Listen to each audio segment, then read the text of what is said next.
Storytime on how I slept with my best friend's husband on their wedding day. Okay, so boom. I have a best friend and we've been best friends for 10 years. I love her and care about her, but I have one huge problem. I'm in love with her soon-to-be husband. It's complicated. But let's call him John. Rewinding 10 years back when I met my best friend, I also met John. He was actually my friend first and I really liked him. I told my best friend about him and wanted to get to know him more, so I invited him to come out to the movies with us. Well, by the end of the night, my best friend made a move on him and they ended up kissing. My heart was broken, but when I was in the car with my best friend, she said that we weren't dating yet and it was fair game. At that point, I distanced myself from him because I felt weird about the whole thing, and they eventually started dating. About a year later, one day I was alone with John. And on this day, everything changed between us. Like for part 2. Part 2 on how I slept with my best friend's husband on their wedding day. Okay, so boom, like I said, about a year later, one day I was alone with John. He actually told me that I was the one he wanted, but thought since I invited him to the movies with my best friend and that she made the move, he basically thought I was passing him on to her, my friend. I told him, no, that's crazy. I liked you. And we both laughed and hugged it out, but that hug was pretty passionate. The chemistry and overall energy between us changed, but we never acted on it. Now, fast forward 10 years later, on their wedding day, we were all in the same hotel, but different rooms getting ready. When it was time for all of us to get ready, all the girls went to one room and then all the guys went to the other. My best friend sent me to her room to get a charger, and when I entered the room, John was there. I told him I'm sorry that I barged in, and he was like, yeah, that's not a problem. But then he walked up to me and...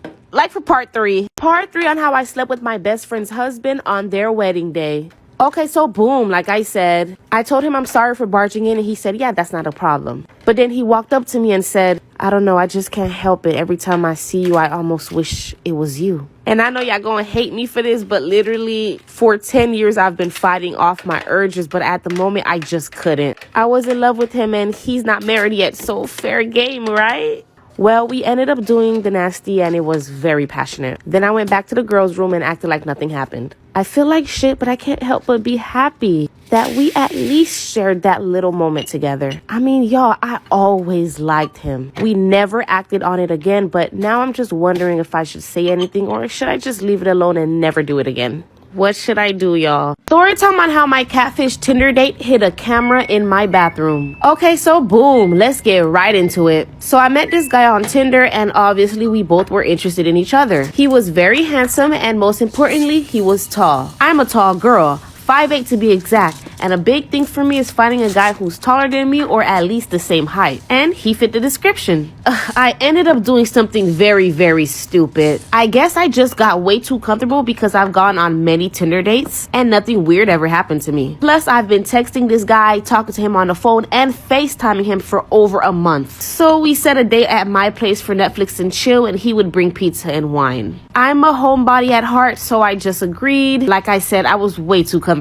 and very stupid. Little did I know he was a catfishing creep. Like and follow for part 2. Part 2 on how my catfish Tinder date hid a camera in my bathroom. Okay, so boom, like I said, I stupidly agreed to do date night at my place. Netflix and chill, and he brings pizza and drinks. He rang the doorbell and I was so happy and excited. But when I opened the door, that happiness turned into disappointment real quick. I had to literally look down to greet him. His Tinder profile said 6'5", and he was most definitely looking like 5'6". And even that's being generous, he's probably more like 5'3". We watched the movies and we ate the pizza and we had some drinks. I had a good time, but I definitely just seen him more like a friend. He tried to kiss me and I jokingly said, no, this is the first date. What type of girl do you think I am? Mind you, I've been talking real dirty and nasty on the phone prior to us meeting in person. He probably realized I wasn't interested. Before he left, he asked to use the restroom and I said, okay. That was a mistake. Back for part 3. Part 3 on how my catfish Tinder date hid a camera in my bathroom. Okay, so boom, like I said, before he left, he asked to use the restroom and I said, okay. I showed him where the bathroom was and when he was done, he went home. We already established that I was stupid for having my first date with a stranger at my place. Well, after the date, I resumed life as usual and I kind of ignored him for a week. I felt bad and I finally answered one of his phone calls. You know, let him down easy. We started talking and he told me that I was a bit standoffish and asked if he did anything wrong. I said, no, I'm just shy. Then he said, you wear teddy bear panties. I doubt you're shy. My heart sank. Y'all, I was wearing teddy bear panties literally at that moment. I said, how the fuck do you know I'm wearing that? He said, oh, he doesn't know anything. It was just a joke. I hung up, ran to my bathroom, and ripped it apart. Like and follow for part 4. Part 4 on how my catfish Tinder date hid a camera in my bathroom. Okay, so boom, like I said, after he knew about my teddy bear panties, I ran to the bathroom and tore it apart. I found the camera in my outlet, the outlet where I put my phone charger. I was shocked and I felt so violated. It was sick. He's been watching me naked. I called the police and reported him, and at the moment, there's no proof that it belonged to him. He never reached out to me again, and I thank God he at least lives an hour away from me. But it still sucks because he knows where I live. Be careful on these dating sites, guys. And don't be stupid like me and invite anybody to your place. Storytime of how my parents forced me to marry a 40-year-old man when I was 14, but most people from my country, it is called arranged marriage, and it happened to a lot of girls. My family was poor, but the guy I was marrying had a lot of money and promised to take care of me and my family. He also had a 6-year-old son, but he didn't like me. I had met him once before when my mother introduced him to us. She allowed me to stay with him alone. He was very touchy. He told me I was very beautiful and would spoil me because pretty girls like me deserve pretty things. After he left, I told my parents that I was scared to marry him and that I'll do more housework and I'll take care of my other little sisters. My father yelled at me and told me no. So the next week, I went throughout the whole wedding crying. My mom told me to stop because I was messing up my makeup. After we had got married, a couple months later, he grew very abusive. Part 2 will be up next. This is part 2 of how my parents forced me to marry a 40-year-old man and I was 14. So we got married and a couple months into the relationship, he became abusive. Whenever my food tasted nasty or something wasn't clean right, he called me a lazy wife and told me I was no good and he should have married someone else. His 6-year-old son had no respect for me. The little boy scratched me, would yell at me, throw stuff at me, and my husband wouldn't do anything about it. I would tell him that I didn't like how his son was treating me, and he stood up and tells me to stay in my place and tells me I'm just a bad mother. I'd cried every night, wishing I could go back home to my mother and father. 2 years later, when I turned 16, I found out I was pregnant. He was so happy about it, and for once, he treated me so sweet. He would cook for me, clean, and told his son to be nice because his little brother was in there. When we found out the baby was a girl, he got mad and walked out on me. Part 3 will be up next. This is part 3 of how my parents forced me to marry a 40-year-old man and I was 14. So my husband was excited that I was pregnant, but when he found out I was having a baby girl, he got very upset and walked out of the room. When we got home, he started treating me nasty again. He then started putting his hands on me. He was just very angry at me and never wanted to see his daughter. It took him 3 weeks before picking her up. But even then, he wanted nothing to do with her. As years went on, I became quiet and I wouldn't speak to him. I would just make sure our home was clean and the children were taken care of. He would just get upset with me that I wouldn't speak to him and accuse me of cheating. He claimed that I was sleeping with other men and that our daughter is probably not even his child. I never understood why because I was always home because he didn't allow me to go out. But I soon realized he only accused me of cheating because he was cheating the entire time. Part 4 is coming up soon. This is part 4 of how my parents forced me to marry a 40-year-old man and I was 14. My husband would always accuse me of cheating, but I found out he only accused me because he was cheating on me the entire time. Ended up finding out because his son told me. And like I said earlier, his son never liked me in the first place. So when I had made him upset, he randomly said that's why my dad has a new woman. I was off about it, so I went to ask my husband about it, and he admitted to it. He was very blunt about it, and he told me it was because the lady tempted him. I believed him at the time, but as time grew on, I started to become very insecure. I'd do whatever he want, but it was never good enough because he still kept stepping out of our marriage. On my 19th birthday is when I realized I had to figure out a way for me and my daughter to leave him. He didn't even say happy birthday to me, and that was my husband. I had no money, I didn't own anything, but I took a chance, so I packed whatever I could, and I planned for me and my daughter to run away while he went to work. This is part 5 of how my parents forced me to marry a 40-year-old man, and I was 14. So like I said before, I made a plan for me and my daughter to run away while he went to work. When he left, I packed up food, clothes, and took money that we saved up just in case something happened. I woke my daughter up out of her sleep and I told her we need to go. I woke her son up and I told him we were going to the store and that we would be right back. He went right back to sleep and I gathered our things and took me and my daughter to the train station. She asked where we were going and I told her we were going to see our other family. When we got on the train, my daughter went to sleep and I cried because of all the pain I was put through with my husband. I left and I wasn't able to say goodbye to my mother, father, or any of my younger sisters. I didn't want any of them to know because I knew they were going to try to send me back. And leaving was the best decision that I made of my life. It's now been 23 years and I found my now husband and we're living a better life. And I bless God for allowing me to. Racist sister-in-law pierced my daughter's ears behind my back and I would have beat her the fuck up. Because what if my baby get a motherfucking infection? I would have beat her the fuck up. My fiance and I have been together since we were in high school. He's 27 and I'm 25, and sister-in-law is 22. We started dating in high school. Note that he's white and I'm black. His sister and I haven't been cordial since she was in high school. His sister and I have always been close. That was until she turned 16 and started hanging out with the wrong crowd. One time she said to me, "If you have kids, do you think they'll be darkies?" And she smirked at me so she could get under my skin. A lot of comments like this over the years. Let me tell you something to the racist people out here. You guys are the topic of conversation when we get around our black friends. When you say stupid shit like that, we take it and we pack it away. And then we trade fucking comments and we all throw our heads back and we laugh at you because while you were trying to get under my skin, you are literally just showing to me and everybody around you that you're a fucking idiot. My fiance and I have an 8-month-old. I'm a nurse, and on Monday, my husband was called into work on what was supposed to be his day off. I don't like to leave my child with my sister-in-law because of her comments. I don't want my child hearing and internalizing that. My mother-in-law is usually the go-to babysitter. My parents were out of the country and my brother lives across the country. Mother-in-law was sick, so my husband allowed sister-in-law to be there with her because he was out of options. I wanted to trust my sister-in-law because I trusted my husband to be on my side and giving her clear boundaries. To my shock, I came into the house and picked up my daughter and I noticed that her ears were pierced. I asked sister-in-law if she did this while she sat on the couch popping her gum and on her phone. She said, "Yeah," and my eye twitched. I asked her, "Why would you do that? You asked me once before to do this and I told you no." She just shrugged. I counted down from 10, took my daughter upstairs and came back down. I asked her, "How dare you do something you know I asked you not to do?" I was waiting for her to get older so she could choose herself and not get a possible infection. That's my whole fucking point. Bitch, you took my motherfucking baby to get her ears pierced, and now if my motherfucking baby ear fall off or some shit, you just gonna sit there. Oh, what's the big deal? See, slapper. Real fucking hard. Really fucking hard.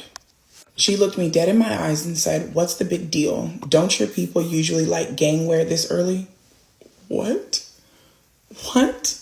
What the fuck does that even mean? I went over and told her to get the hell out of my house and to not come back. She tried to combat me on this and I yelled at her to get the fuck out or I'll call the police.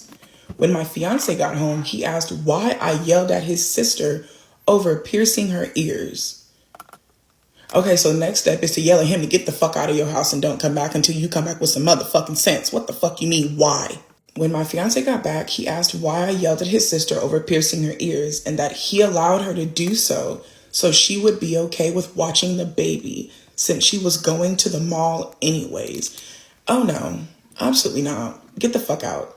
Get the fuck out. You let your sister pierce my baby ears when you know I didn't want her to fucking pierce my baby motherfucking ears when she asked me the last time so that she would watch her? No, you could have called me and I would have came the fuck home. Because what the fuck do you... Now, if my motherfucking baby ear fall off, I'm going to take yours. I yelled at him, "You had to give her a reward to take the baby. I would have rather you stay home or tell me to come back." He said that he knows, but it was an emergency and it's no big deal and she's fine. That brings us to yesterday. The piercings have an infection and she had to go to the hospital. This is exactly what I was talking about.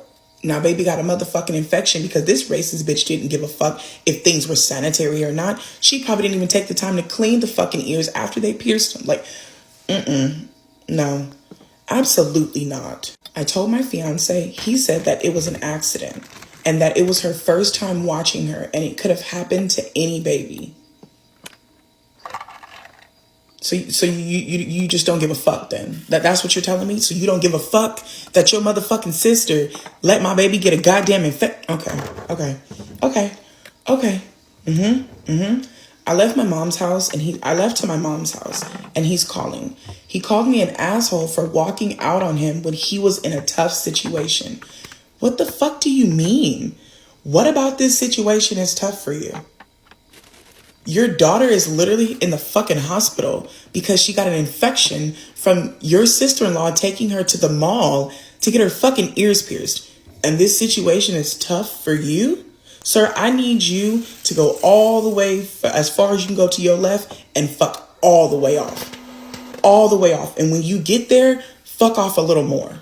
Today, he asked to talk, but I don't know what to do. I don't want to jump into just leaving. I don't know if that's something I need to do. Like, can I trust him after this? Can this be solved with counseling? I mean, it's like he doesn't even care. I told him that we could talk on Saturday. Absolutely not. This is fucking bullshit. I hope you do not go through with this marriage because what the fuck you mean? How you gonna marry somebody? How could you marry someone who allowed their sister to do something that you were 100% against because she asked before and you told her no? Your husband allowed her to do it behind your fucking back. How could you marry someone like that? And then because of him going behind your back and allowing this to happen, your baby has an infection and had to go to the hospital. But throughout this entire ordeal, the only person that your husband is focused on is him. This is a really tough ordeal for him. And how could you just leave him during this? And you want to marry somebody like that? Like your child is literally sick because of his actions. But all he's talking about are the fucking consequences and how they're weighing on him.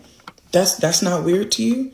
It's a little weird to me. I mean, it's giving me weird vibes. It's weird to me. Story time on how me and my dad walked into my mom sleeping with my brother. Yes, his and hers biological son. She actually took his virginity away, child. All right, let me set the scene for y'all. I was 18 at the time and my brother was 16. My parents were together, so we lived with both parents. Me and my brother went to the same school, but I was in a girls' basketball team, so I would always stay after school and he would take the bus home. And my mom would be home by the time my brother got home. 3 to 4 hours by the time my basketball practice was over, my dad would be getting off of work, so he would pick me up and we would go home together. So that was basically our routine as a family. But one day this routine changed because I sprained my ankle. I called my dad and he immediately left work to come and get me. My ankle wasn't too bad, but my coach wanted to send me home to be on the safe side to make sure I heal. Well, that night changed me and my dad's lives forever once we opened that door. Like for part 2. Part 2 on how me and my dad walked into my mom sleeping with my brother. So like I said, this day I sprained my ankle, so my dad left his job early and picked me up. And again, my ankle wasn't too bad, but my coach wanted to send me home just so I can heal and not make it worse by putting pressure on it. Regardless, once me and my dad got home,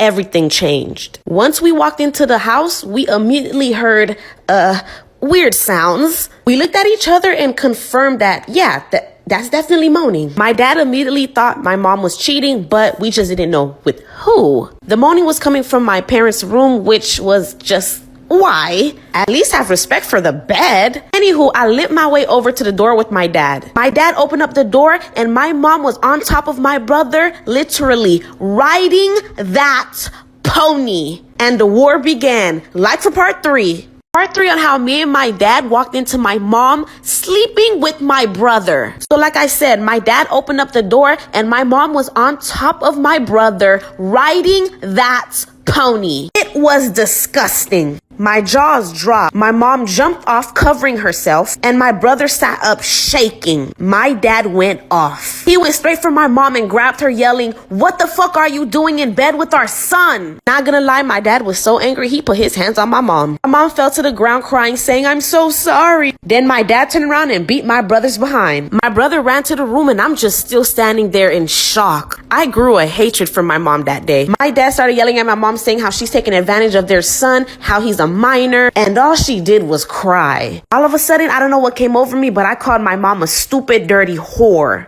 And the war continued, like for part 4. Part 4 on how me and my dad walked in on my mom sleeping with my brother. So like I said, my mom was on the floor crying while my dad was yelling at her for taking advantage of their son. And at the time, I hated my mom so much I called her a few less than kind words. And she had the audacity to get up and tell me not to speak to her that way. I then called her the B word, the FB word, and the W word, and it was on. She rushed at me trying to hit me, but I ended up pushing her to the floor. Then she fell to the ground saying, "How could you put your hands on your mother?" And my dad responded, "How could you put that cat on your son?"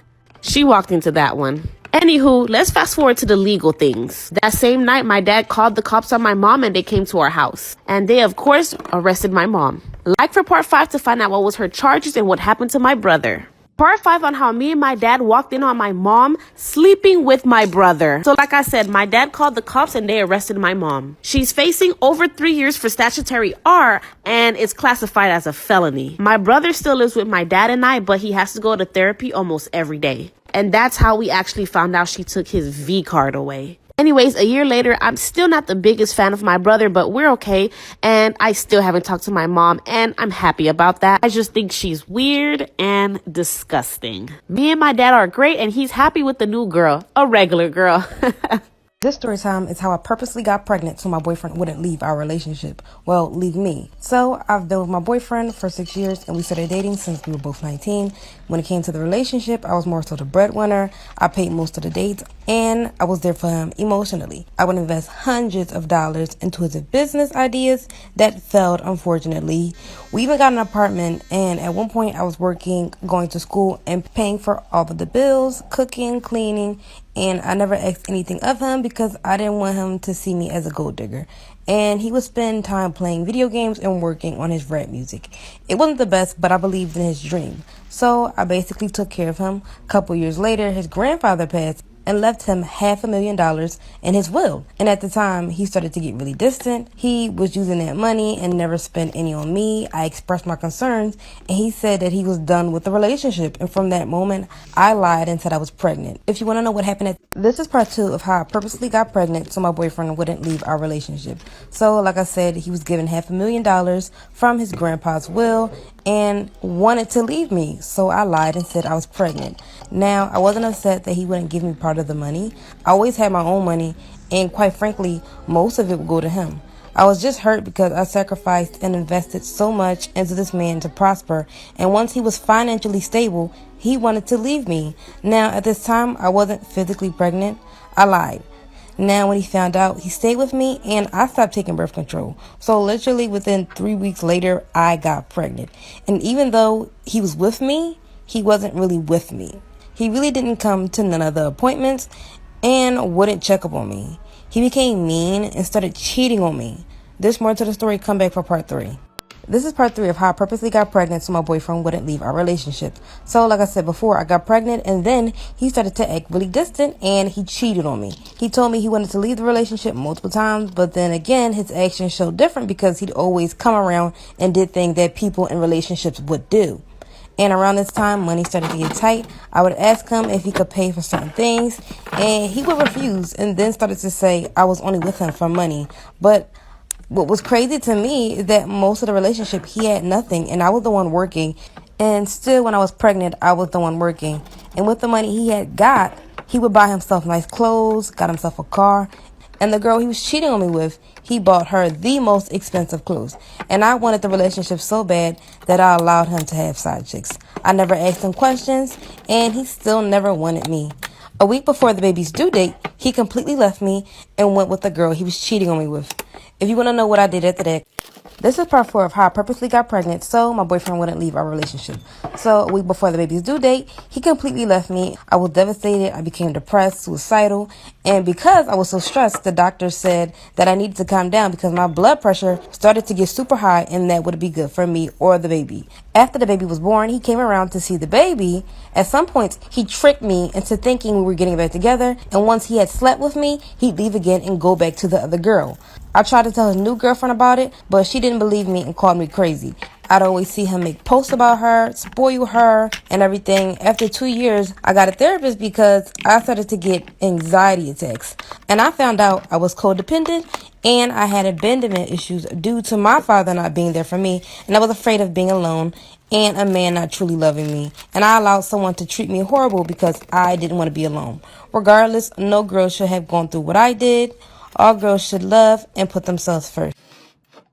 My husband got my best friend pregnant and now is forcing me to raise the child. Disclaimer, this is not my story time. About a year ago, I started getting suspicious that my husband was having an affair. So naturally, I started investigating. I went through his phone when he was asleep, but I didn't find anything. That's when I realized that I needed to start following him. And when I did is when I found out who he was cheating on me with. Turns out, it was my best friend. My best friend had just gotten a divorce with her husband at the time. And she told me that she was trying to have fun with as many men as she possibly could. I just never thought it would occur to her to sleep with my husband. For a full week, I followed my husband and he would see my best friend every single day. Sometimes they would meet up at her house since her husband left her the house. Sometimes they would end up at cheap motels. Of course, I started taking pictures on my iPhone to keep track of everything in case I needed to get a divorce. Come to find out, she was pregnant with twins. Part 2 is my husband got my best friend pregnant and is now forcing me to raise the kids. Disclaimer, is not my story time. After realizing that my husband was cheating on me with my best friend, I confronted him and her together. I pretended I was having a little dinner party and I invited her over. Really did make a nice dinner though. They did not suspect a thing. Comes into the house and gives me a big hug. Right then and there, I hand her my phone so that she could see all of the pictures I took of her and my husband making out outside of motels. Then she looks at my husband and says, "What did you say?" What did you say? He didn't even bother to look me in the face. Handed me back my phone and simply left the house. Then I'm left alone with my husband. Start confronting him and then he tells me that he made a mistake and that he was just bored with our relationship and that he loved me. He manipulated me so much that night that I ended up forgiving him. He promised he would never see my best friend again. And guess what? My bestie kept looking for my husband. One night she came over and told me that she needed to see him. I did not let her into the house and she started yelling. That's when she finally says I'm pregnant with twins. Apparently she had been pregnant for 3 months and didn't tell anybody. And my husband was happy about it. That's when he asked me if I would be willing to raise the kids. Part 3 is up. My husband got my best friend pregnant and is now forcing me to raise the kids. Disclaimer, is not my story time. After she told us that she was 3 months pregnant, my husband was so happy. He told her that he would take care of everything and not to worry about the medical bills. As soon as my best friend left our house, my husband turns to me and says, "You and I are gonna raise those kids without her." That's when I said he was crazy. I was not about to raise the kid that he had with my best friend. That's when he said that if I didn't, he would divorce me and marry my best friend. But I do have to say, I am still madly in love with my husband. We've only been together for 3 years. He was my dream man when we got married and he still kind of is my dream man, even though he did cheat on me with my best friend. When he threatened me with that, I said okay. The next 6 months, my best friend moved into our house while she was pregnant. My husband and I served her hand and foot. And in some weird way, my best friend and I became best friends again, even though she was having my husband's babies. Also turns out that she was having twins. During the pregnancy, my husband told her that she could stay to live with us and we could all raise the kids together. To be honest, I didn't mind the idea. My husband's real plan was to try to get rid of her, so that we could move away and she wouldn't be able to find us. But my best friend was looking forward to having her babies. Once she gave birth, my husband decided to bring her back to our house with the babies. Exactly a week later, he kicked her out of our house. And he offered her $50,000 to give the babies to us. And she agreed. So now I'm stuck raising the twins by myself. My husband is always away for work. My best friend never even comes around to look at her kids. My husband told me that he doesn't think we should have our own kids. He also promised he wouldn't cheat again, but I don't know what to believe. What should I do? Am I the asshole for refusing to let my sister apologize to my fiance so she can be in our wedding? I, 27 male, have 5 siblings, and one of my sisters, Ava, 26 female, has been awful to my fiance, Reese, 27 female, ever since they met. The biggest thing is transphobia, and Reese isn't even trans, but Ava made up her mind when they met that she was. She's made some really awful comments about Reese being a dude, about Reese needing more hormones to make her sound more feminine because she does an awful job of it, and just other awful comments like that. Ava makes most of these comments made on the fact that my fiance has a traditionally male name, even if the spelling is more popular for girls, and her voice isn't as gentle and soft as Ava thinks it should be. We ended up cutting Ava out because of this. I told her to stop, I set boundaries, and Ava refused to respect them. Now we're engaged. The issue has come up because all of my siblings are in the wedding and Ava's upset that she's being left out. My parents told her to try and apologize, so she reached out to ask if we would let her be in the wedding if she apologizes. No, ma'am. No, ma'am. Because the only reason you're apologizing is because you want something, not because you actually regret being the nasty person that you were being or treating my fiance like shit. You're not doing it because you truly regret your actions. You're only doing it simply because you don't want to be left out of something. No. She said that she wanted to go back to normal. I told her that I wouldn't believe her apology after all this time, and I would see it as her having FOMO, fear of missing out. She told me that it's not fair and it's been over 2 years. I told her she had 2 years to try and make amends, period. That just goes to prove that you're only doing it because you don't want to be left out. It's been 2 years, and if you really felt that bad, you would have 100% spoke up about it before now. My parents think I'm being too hard on Ava, and I should let her apologize and find a way to move on. They said that Reese can surely say what kind of apology she would need to be able to move on from this. Reese told me she's glad that I took the stand because she doesn't want to be the bad guy within the family, but also she's not over the way Ava spoke to her and the things that Ava would say about her. Reese's brother is trans, so we're also aware that if Ava would speak that way to her when Reese isn't trans, that she would absolutely say things to my future brother-in-law. Ava is pissed that I won't give her a chance, and my parents are siding with her more than I would like. They say that I should be willing to move on. Am I the asshole? Absolutely not. You are not the asshole. Your sister is only doing this because she doesn't want to be left out. Your sister is going to be embarrassed when people ask why she wasn't a part of the wedding and you guys are truthful. She doesn't want that to happen. Your sister is trying to save face, and I absolutely love the fact that you're not going to bend to your parents' pressure. I love that you're standing firm on this. Do not allow her to be a part of your wedding. I wouldn't even allow her to come because your bride-to-be has a brother that is trans. I wouldn't even give my sister an opportunity to look in his direction, to breathe his fucking air, because she doesn't deserve to. You have been nothing but nasty to my fiance. You do not get to be here and watch us celebrate the happiest day of our lives. You don't deserve that. Why would I want you to celebrate me if all you've done is be nasty to me since you've known me? Hell no. Bro, you are not the asshole at all. Your parents fucking suck though, because they know that their grown-ass daughter is doing this shit simply because she don't want to be fucking left out. They fucking suck. They fucking suck too. I'm so sorry, but I'm very proud of you for setting your boundaries and standing firm on them. My husband didn't defend me, and it's making me want to leave him. A few weeks ago, we were in a road rage incident where we cut someone off in traffic, and it pissed the other driver off. The left lane was merging into us, and the car that was meant to give way to us wasn't slowing down, so we had no choice but to cut off the person to our right, or we would have collided with the person merging to our left. That car followed us and tailgated us, beeping its horn, and my husband kept trying to give the car room to go around us, but the car would slow down with us and speed up with us, and it followed us almost close to our house. I'm 7 months pregnant, and with this car following us, I didn't want a mysterious driver knowing where we live, so we pulled into the gas station instead. I got out, and the man got out of the car that was following us, and my husband stayed in the car. I told the man what happened and why we needed to cut him off, but he wouldn't calm down and instead was shouting and swearing, telling me I should learn to drive. When I told him it wasn't me driving but my husband, he called my husband a coward and a bitch. So I said it really was all we could do and apologized, but he slapped me and started to yell louder. A man had pulled up to a pump during all this and came over to help me and told the guy to piss off or we would call the police. I was stunned because I'd just been slapped by a stranger and I was in hysterics. My husband just sat in the car during this whole ordeal. He didn't get out even when the man had gone. I got back in the car and went home and I didn't say a word. My husband just looked guilty, but he didn't say anything. Now I don't even want to look at him. He can't even back me up in an argument. I'm pregnant with his child and he can't help me? What a prick. I, 42 male, have a 19-year-old daughter with epilepsy. It was a pretty recent development when we just now managed to get used to it and have it managed. I was downstairs one evening searching for my reading glasses when I heard her say that she was going to go take a bath. After a few minutes of fruitless searching, I went upstairs to see if I left them up there. That's when I heard a loud noise from the bathroom, like something fell. I knocked a few times and asked if she was okay, but I didn't get a response. I waited another minute before opening the door and finding her seizing and sleeping under the water. What I heard was her knocking over some of the shampoo bottles when she began to shake. Her mouth went under and I freaked out. I held her up until she stopped seizing and then pulled her out of the water entirely. The bathroom isn't very big, so I carried her to a room right next door and then laid her down on the floor with a pillow. I started shouting for my wife for her meds and to bring a phone in case we needed to call EMS. She was naked, so I found a robe on the floor and threw it on her. She woke up after a few minutes, confused, and we gave her the medicine. My wife and I sat with her for probably an hour while she came back to her senses. I wanted to go to the ER, but my kid is stubborn as heck and wouldn't go. After a while, we all calmed down and left her alone to get dressed and relax. It was after that, when we were going to bed, that my wife had an attitude. I asked her what was wrong and she snapped. I was told that I should have shouted for her immediately when I realized what was happening. It was okay for me to have held her up in the bath, but it was inappropriate and disgusting that I carried our naked daughter to her bedroom and then I put a robe on her without my wife being there. She said she would have handled the situation since our daughter was nude. Obviously, I panicked and I didn't think anything of it. I told her that it was my daughter in an emergency situation and that it didn't matter. It wasn't ideal for me either, but it was just my kid. She told her parents and mine over the next few days and the results haven't been pretty. My wife's parents are furious and my father-in-law called me every name under the sun for looking at his granddaughter. My mother-in-law and my parents were more understanding, but did say that next time I should get my wife because it would be more appropriate since our daughter was naked and that seemed perverted. My daughter said that she didn't mind that I helped her instead of her mom and didn't feel weird about it, but our families have not let up. So am I in the wrong for pulling my daughter out of the bathtub without getting my wife? My husband had an affair with a woman who was a high-level executive at a tech company for at least a year.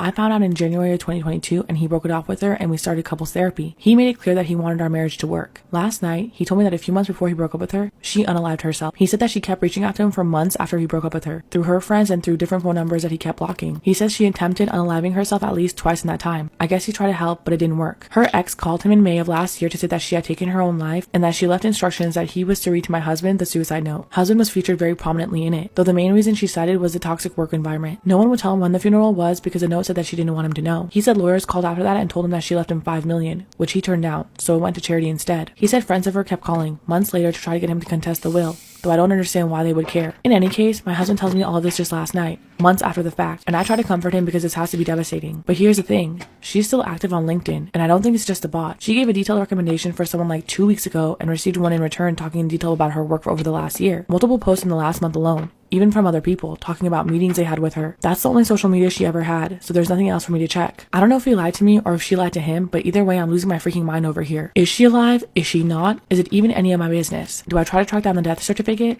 Call her office and see if she still works there? And if she is alive, what then? Is that better? Do I tell my husband or do I take the secret to my grave? I don't actually want her to be dead. It would mean that she put together an incredibly elaborate scheme and got multiple people in on it, all to convince him that she unalived herself, but that he was only partially responsible. It makes no sense. It makes me feel crazy like how I felt during his affair, before I finally had enough proof that he couldn't possibly deny it. I knew something was wrong, but he swore I was just paranoid. Months of lies like that work their way into your brain. You question everything you think because you can't tell what's real anymore. This just brings all of those feelings right back to the surface. And on top of that, I feel so selfish for even questioning it. A woman died. What's wrong with me that I would even consider the possibility of some giant conspiracy like this? I just want this to stop. I want to go back in time and unknow all of this. Maybe I should just leave it be. But I feel like if I could just be certain of the truth, whatever the truth is, then all these feelings would stop. I can't talk to anyone about it because none of my friends even know about the affair. And because let's be real, I'm a horrible person for even thinking this might be true. Am I the asshole for not allowing the father of my child to be with me during the C-section? I'm expecting my second baby, and I've been a single mom for almost 14 years. I've been dating the father of this baby and became pregnant, unplanned. I had no intentions of starting over, and my biggest fear was being a single mom again. I let him know all of this when we first found out. He acted like he was super happy and excited to keep the baby. He started talking about marriage and engagement rings, buying a house, etc. But when I was 13 weeks, he texted me breaking up with me, saying that he never wanted this and to consider terminating the pregnancy. After that, he ghosted me and blocked me everywhere. Fast forward to the last month of my pregnancy. He came back wanting to be a part of the baby's appointments and baby-related stuff. I decided to put everything aside and to just think about the baby, so I allowed him to. I'm having a C-section because of other health issues, and today was the last appointment before the procedure. He decided to show up with his new girlfriend. When I asked if that was necessary, all he said was, "Let's keep it baby-related." Would I be the asshole if I don't allow him to be a part of the baby's birth?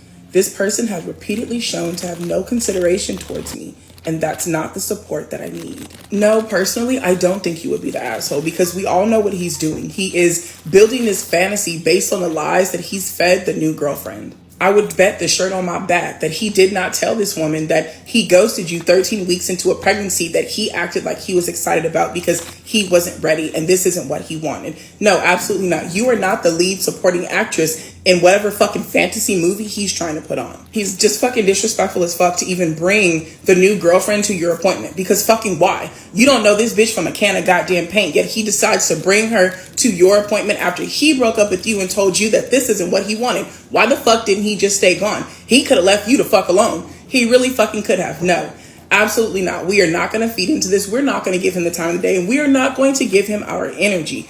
Absolutely not. You already have the answers to your questions. You don't need me to give you the answers, babe, because in your very last sentence, you said, this person has repeatedly shown to have no consideration towards me, and that is not the support that I need. You already know, but I am going to give you the validation that you're looking for. Personally, my opinion, no, I do not think that you are the asshole for not wanting him to be around.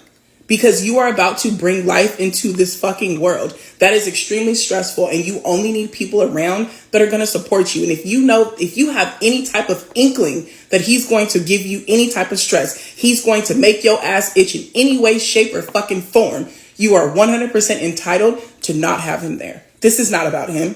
This is not about him. The most important people in the room are you and the baby. Your comfort will 100% come first. Am I wrong for telling my best friend that he is lonely because his hygiene is disgusting? My 24 female, best friend 26 male of 12 years is a great person with many desirable traits. He's educated and has a good career, and I'm really proud of him for his accomplishments. Since we were kids, I've always noticed he had really bad hygiene habits, but chalked it up to him being a teenage boy. Now that we're older, I've seen that his hygiene has not improved with age. He goes to the gym at least 3 times per week, but never showers more than once per week. Never brushes his teeth and only does laundry when the clothes are completely stiff.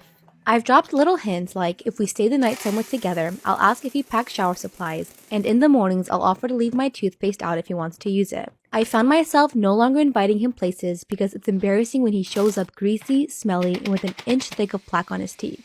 I'm sorry, 26 is way, way too old to not have good hygiene.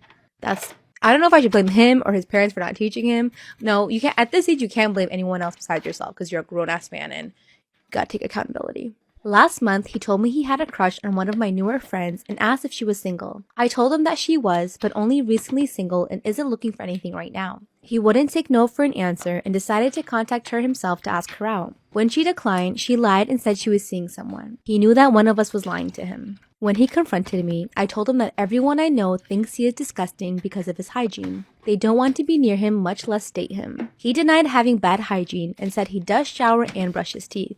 He left and hasn't talked to me in over a month, insisting I need to apologize and set the record straight to everyone we know. I think I'm doing him a favor in the long run, and he should appreciate my honesty because he's the one who confronted me about why I lied to him about my friend. So, am I the asshole?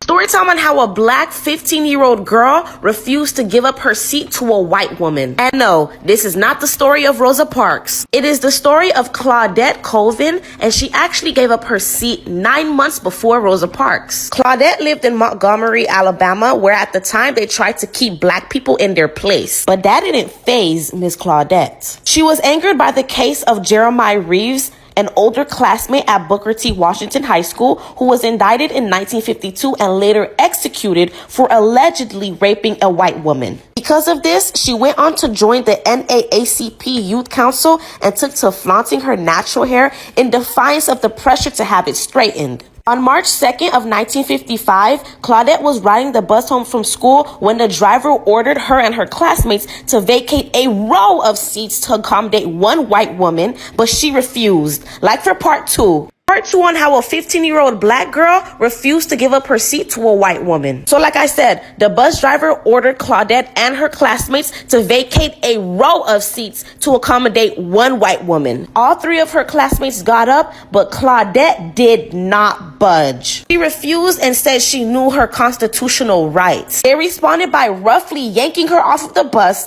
handcuffing her, and placing her in a cell. Claudette cried and prayed until her mother and pastor came a few hours later to bail her out. Claudette caught the attention of local black leaders who helped her get legal representation that led to most of her charges getting dropped. The leaders wanted to use her as an example as justification for a citywide bus boycott, but they thought she was too young and emotional. When it was revealed that Claudette had been impregnated by an older man later that summer, it confirmed their sentiment.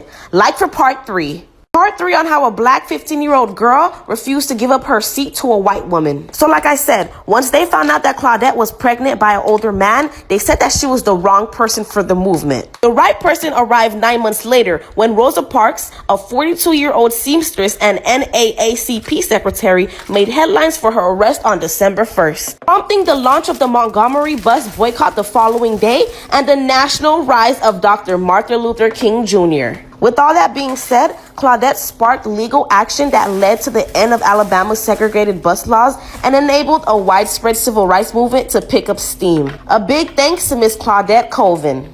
Storytime on how my boyfriend married my mom and got her pregnant. It's giving stepdaddy. It's giving betrayal.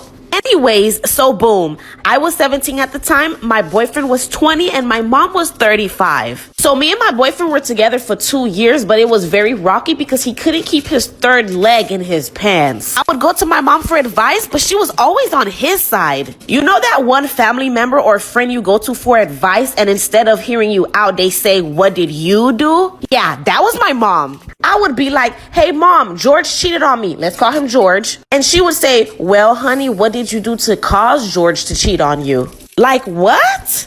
Anyways, one day I decided I no longer wanted to be treated like crap, so I left George, and I left George for good. But guess what? He was always still around because my mom would always invite him to dinners and movies, and that was just the beginning. Like for part 2. Part 2 on how my boyfriend married my mom and got her pregnant. Yes, it was giving stepdaddy. So like I said, I broke up with my boyfriend because he was a serial cheater, but my mom was still inviting him over. I would tell my mom to stop, but she kept saying that he was family. I was so pissed at my mom that I literally always stayed in my room, and when he would come over, I would hear them downstairs watching movies and laughing. I thought it was weird, but I definitely didn't think they would have gotten married, let alone have my little sister. Well, 2 weeks after our breakup, yes, just 2 weeks, one night when my ex-boyfriend George was over, I all of a sudden didn't hear them downstairs watching a movie, but I did hear my mom's room door slam shut.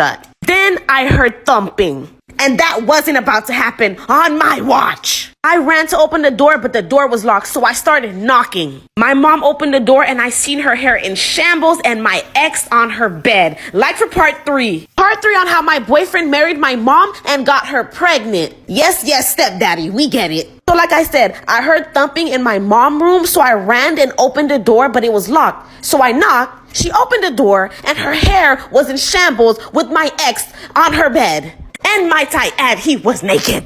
I cried and said, "How could you do this to me?" Do you know what this lady said? She said, "Well, sweetie, I understand him. You guys weren't compatible. And we're getting married Sunday, so this is something you're gonna have to get used to." I attacked my mom, fought her, beat her actually, and I moved in with my dad, who was disgusted by her. I bet you guys are hoping she didn't actually marry him. Well, she did, and she ended up pregnant. I had the last laugh, because fast forward a year later, and my mom is crying in tears. And y'all wouldn't believe why. The story gets crazier. Like for part 4. Part 4 on how my ex married my mom and got her pregnant. He graduated to stepdaddy, but not for long. So like I said, fast forward a year later, I had the last laugh because here is my mom crying her eyes out. Why, you may ask? Oh yeah, he was cheating a lot. And with younger girls. He even tried to get back with me.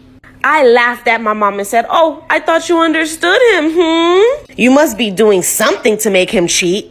Karma's a bee." And my mom was pregnant with a girl, but unfortunately she had a miscarriage. Rest in peace to my sister. That's the only part I'm actually sad about. She ended up divorcing my ex, and now she's left with nothing. No husband, 2 failed marriages, no relationship with your daughter. And don't feel bad for her, guys. She went for her sister's man next. But that's a whole nother story. Am I the asshole for criticizing how my girlfriend takes job interviews? Me and my girlfriend are moving to another state, so she's job hunting right now. Her first interview, she had a call with a top company whose recruiter messaged her on LinkedIn. She spent a full hour grilling the company on its engineering practices and then withdrew her application. The next few calls with companies, she grilled them all and decided against moving forward with 4 of the 6. I said I think she's making a mistake, being picky, and she's gonna ruin her reputation. She said she wasn't making enemies, and if anything, it made her a hotter commodity. I still felt like it would hurt her reputation long term, but she said it wasn't a power play. Am I the asshole for criticizing how my girlfriend takes job interviews? The next interview I overheard started a big argument. Both her and the interviewer were laughing, and he was telling her a story about one of his coworkers. He said he fell off a barge into the river working on a project. She said, "As funny as that is, that's honestly kind of messed up that they put y'all in danger, and I'm going to have to withdraw my application." She said to me, damn, people really tell on themselves if you just listen and smile. I said she did it a little prematurely and should have asked if they changed that. I asked if she was getting cold feet and she said no, this is just how you interview at her level. I said that was BS and she's sabotaging herself. Am I the asshole for refusing to get a job and pay rent at my parents' house? I had my 18th birthday 3 days ago, and on the day after my birthday, my stepdad said he wants me to pay rent to live in his house.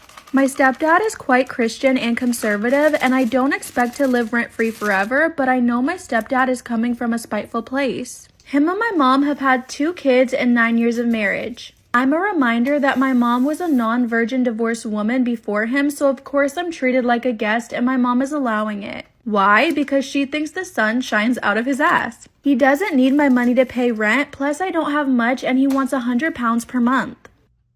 Am I the asshole for refusing to get a job and pay rent at my parents' house?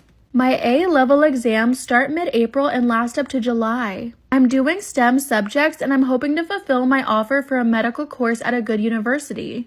I'll need to do a lot of studying, and if I have to get a job, it'll be difficult to maintain the level of studying I need. Out in September. It honestly just feels vindictive, and it's not like I'm unproductive. I'm trying to save the money I had at my last job for when I do move out, and it just feels spiteful and like he's pushing me and making my life harder. My aunt, who isn't too fond of him, is saying he's being ridiculous and told me to come live with her. Took her offer, but my mom's crying.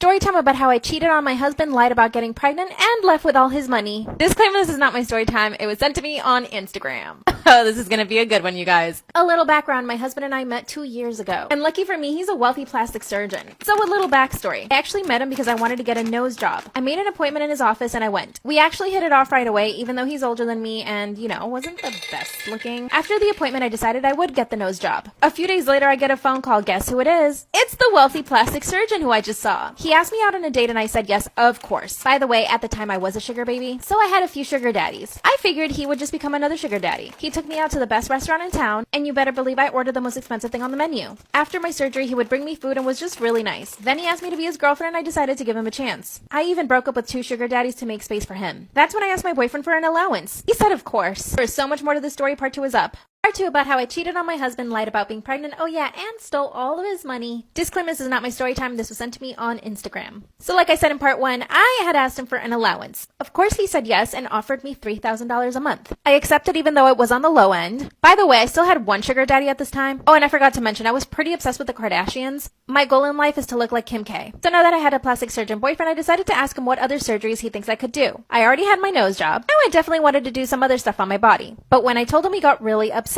He said I didn't need to change anything about me and that I needed to stop looking for attention from other men. That's when I told him that would be totally impossible and that I definitely was going to keep my other sugar daddy. He totally flips out because he didn't know I had a sugar daddy. Then he asked me if I was actually in love with him. I told him that love would grow eventually, but that I really did like him. Then he started playing hard to get, like he wanted me to apologize and beg him, but I was not the type. So we ended up not speaking for a few weeks. Eventually he comes over to my apartment and asks me what surgeries I want to get done. And back to the surgery table I went. Part 3 is up.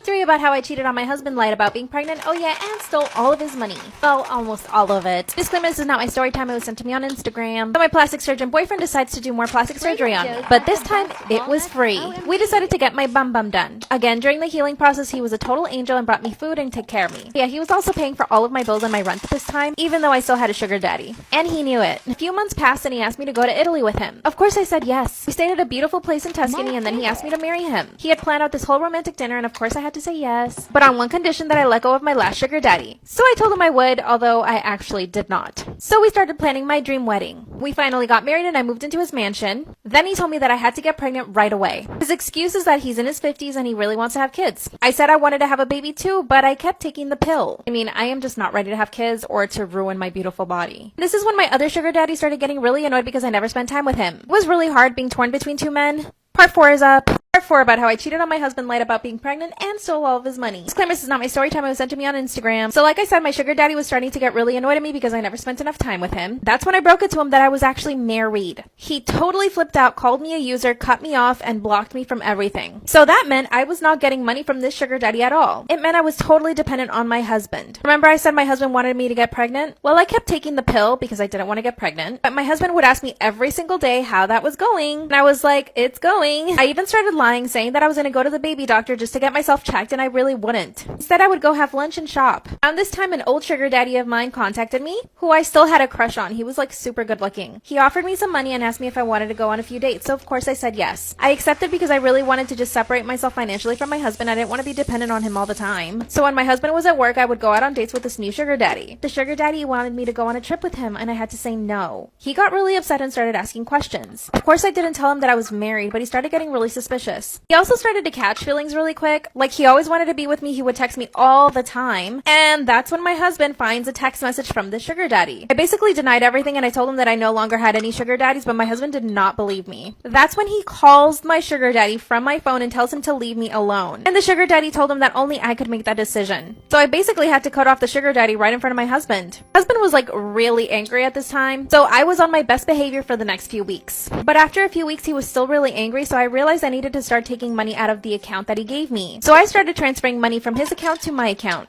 and then from my account to another account at a different bank. And guess what? My husband did not notice one bit. He had several other accounts and investments and all this other stuff, so he never really noticed if anything went missing from that one account. After a few months, I had $50,000 in that bank account. I knew it wasn't enough, so I had to start taking more money out. And then a few months after that, I was at $120,000. I knew this was enough to get me a little house somewhere and just like basically live by myself. That's when I devised a whole plan. I would leave the country and buy myself a house. I even started looking for a real estate agent in other countries. But then the poo hit the fan. My husband found my pills and asked me if I was actually trying to get pregnant or not. Once again, I started lying, and I told him that of course I wanted to have a baby with him. Then he insisted we go to the doctor together. That's when he found out that I had not gone to the doctor once. He told me that if I didn't want kids, we would have to get a divorce, so I told him that I didn't want kids. That's when I told him I wanted a divorce and that I only wanted half of his stuff. He started laughing in my face and left. I knew I had to act quick because it was a matter of time before he found out I stole all that money. The very next day, I booked a flight and left. He started blowing up my phone, asking me where I was, calling me. Then he started threatening me for taking all the money in the bank account and that he hired private investigators to find me. Now I'm considering going back to him, but I honestly don't know what to do. I got myself a cute little house and even found a new sugar daddy. But I know he's still looking for me. What should I do, you guys? I think I really messed up, you guys. Am I wrong for purposely giving alcohol to Mormons? I, 31 male, am a classically trained French chef. I have spent the last 11 years training and cooking in restaurants in France, and I am an American citizen. I met my wife, 26 female, 5 years ago when she was on vacation in France. We fell in love and she lived with me in France. When we decided we wanted to start a family, she expressed a desire to move back to her hometown of Salt Lake City, Utah, in the USA so we can be closer to her family. We had made the move as of last week.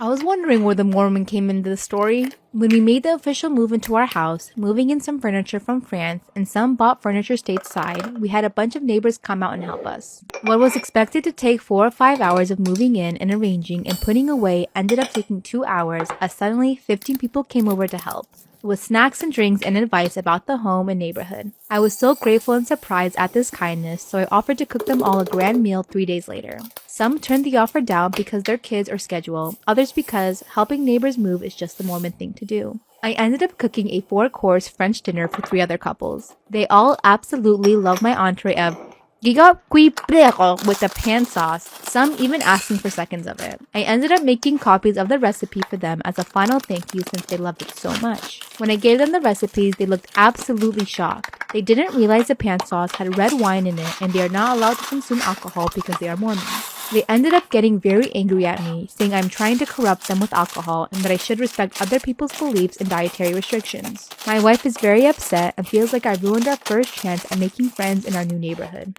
People I have talked to about this have been very split about it if I'm an asshole or not. Some say I should have studied up on Mormon dietary restrictions and modified my recipes to match, while others have said that as the people with the dietary restrictions, they should have mentioned them well before the preparation of the meal to make sure those restrictions are met, just like someone with an allergy would mention it. So which side are you on? Am I the asshole? Story time about how I hooked up with the police officer who arrested me and now I think he's stalking me. Disclaimer, this is not my story time, it was sent to me on Instagram. I'm just a little bit of a party girl. I'm always getting myself into trouble and somehow I've never gotten arrested until last week. My friends and I constantly go out and get super drunk. Fortunately, when I get drunk, I tend to get a little bit aggressive. So if you're like me, do not drink. My friend group consists of 5 girls including me. 3 of them are super chill and funny when they get drunk. The other 2 turn into raging bitches when we get drunk. So half of the group is always trying to fight somebody and the other half is trying to calm the situation. So I'm the one that's always trying to start a fight. fight. All of this went down last week. My friends and I are all standing at the bar, and this one girl behind me starts pushing her way through. She is literally pushing me and my 2 other friends out of the way. Of course, I instantly flew into a rage because I'm already drunk. Without saying anything, I push the girl and she falls on her ass. Her friends come at me, start punching me and pulling my hair. So I started kicking them with my boots. Before I knew it, it was a huge fight between 5 people. Long story short, the police comes and they try to arrest us. Well, the cop that arrested me was really hot, so I flirted with him the whole time. Part 2 is up.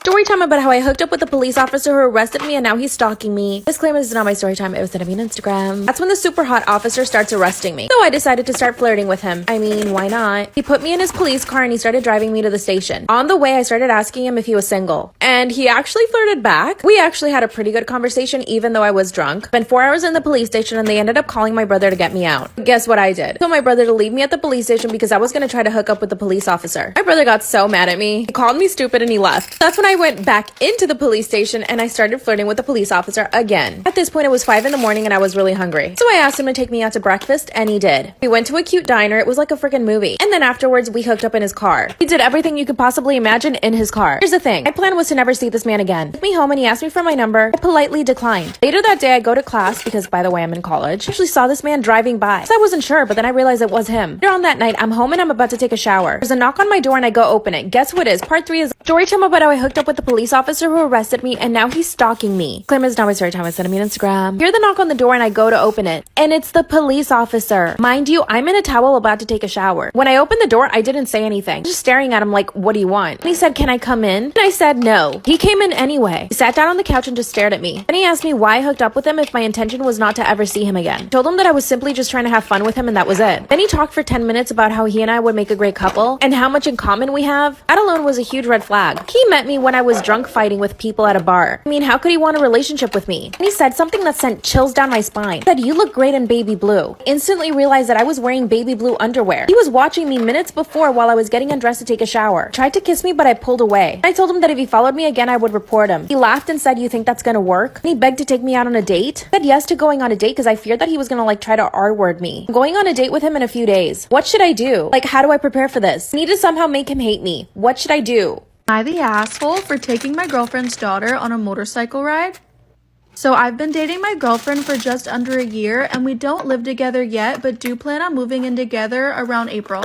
She has a daughter 14 from a previous marriage, but I don't really interact with her daughter that much. We obviously say hi to each other, but we've never actually spent one-on-one time together. But on Tuesday, my girlfriend called me and asked if I could pick her up from school and take her to lunch. She had to stay late at work and I was free, so I agreed. And I decided to take my bike because the weather was pretty decent. It was cold, but it wasn't raining, you know? Am I the asshole for taking my girlfriend's daughter on a motorcycle ride? I decided to pick my girlfriend's daughter up in the bike because it was really nice outside. It was kind of cold, but it wasn't raining. So I picked her up and we did go to lunch, but afterwards she still wanted to ride around on the bike with me. I didn't know she was into motorcycles, so I thought that this might be my opportunity to bond with her. So we drove around on some countryside roads for about an hour and then I dropped her off. Well, that same evening, my girlfriend called me and she was furious I picked her daughter up from school on my bike. But I said she never said that I couldn't and we had a small argument and she called me selfish and irresponsible. Am I the asshole for dropping out as my brother's best man days before his wedding? My 36th brother, 30, got married this past weekend and I was supposed to be his best man. The wedding was 12 plus because they didn't want to deal with toddlers, which is fair. Many people did have young kids, so they decided to have a venue nearby with a professional sitter if parents wanted to drop their kids there. My wife has injuries that make her slow to respond or understand what other people are saying. She also needs help with her food, but she's a very capable woman. Well, at the rehearsal dinner, sister-in-law said that if my wife had any food preferences, they would order extra food for her at the second venue, the one with the babysitter. Am I the asshole for dropping out as my brother's best man days before his wedding? I was extremely confused and said we already gave our meal choices, but she said my wife would be better suited at the second venue. I remember just kind of staring at her. She said it's not like they're just looking out for my wife and I don't have to feed her or anything and can have fun at the wedding. My brother came over and I told him I've literally never heard anything like that and they think my wife is a child. Brother said it's for the best and I can go over and check on her. I said if this is how they want to treat my wife, I have no desire to be part of their shit show and dropped out as a best man. And no, I didn't go either.